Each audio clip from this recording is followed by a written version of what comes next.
morning guys. Late video ko po.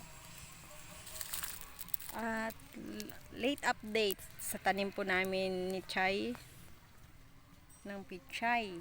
Chay ng pichay. Yan po yung bagong punla po namin. Na shade po namin ng kulambo. Pinanghingi lang po yan sa kapitbahay. Sobrang init po. So kailangan po maiganyan kasi naluluto po yung maliliit na bago pa lang po nag sisibula ng mga punla. Yan po. Yan po oh.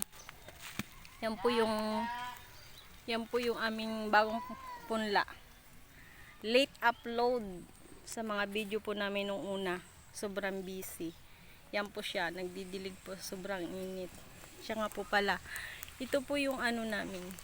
Yung unang video na binidyo ko po. Yan na po. Unang tanim po namin nung May 1. Yan, ngayon 26 days na po siya.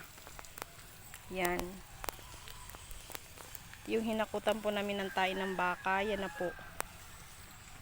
Yan po yung unang po naming tanim. Yan po si Chay nagdidilig. Yan, tapos yun doon po, wala na po kaming mahinging kulambo. So, ang shade na lang po niya ay dahon ng nyug. Yan. Sobrang hingal. Ang init. Yan guys.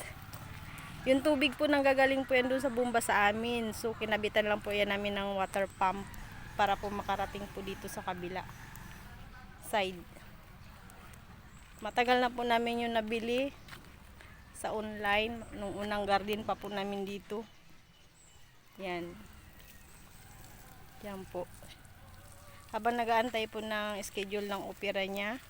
Guys, di po namin alam kung tutuloy pa po yung opera niya. Magapa-schedule na po niya sa May 20. Hindi.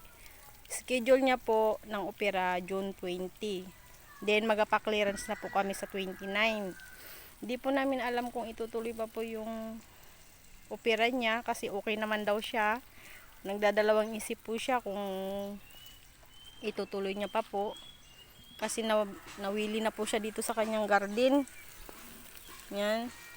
Kung matuloy man po ang opera niya, so parang ako na lang po mag-isa ang mag-assist nito habang nagpagaling siya. Hindi ko alam kung kakayanin ko kay may bibi pa po kaming makulit. Ayun. Ayun. Sa malayo. Nagaiyak na. Yan guys. Yan lang po yung update namin sa aming backyard garden dito po sa kapitbahay po namin. Yan. Ito po tataniman pa po namin pag malalaki na po yan. Ita-transplant po namin dito. And then doon pa po sa kabila. Amat-amat lang po.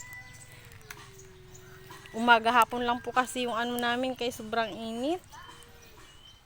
Yan. Kahit pa paano po yung unang tanim po namin napapagkunan na po namin